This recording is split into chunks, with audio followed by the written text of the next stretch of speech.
Pinupuri ka namin, O Diyos, Ama, Anak, at Espiritu Santo.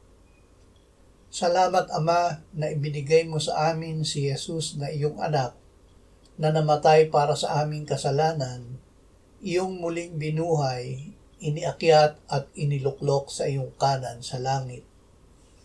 Salamat na ibinigay mo sa amin ang iyong banal na Espiritu, at sa pamamagitan niya ay ibinuhos mo ang iyong pag-ibig sa aming puso. Salamat, Ama, sa pananampalataya na ibinigay mo sa amin. Nang kami ay lumapit sa iyo, ikaw ay aming natagpuan at kami ay iyong tinanggap. Salamat na ang gantimpala na ibinigay mo sa amin ay mismong ang iyong sarili, ang iyong anak at ang iyong espiritu. Amen.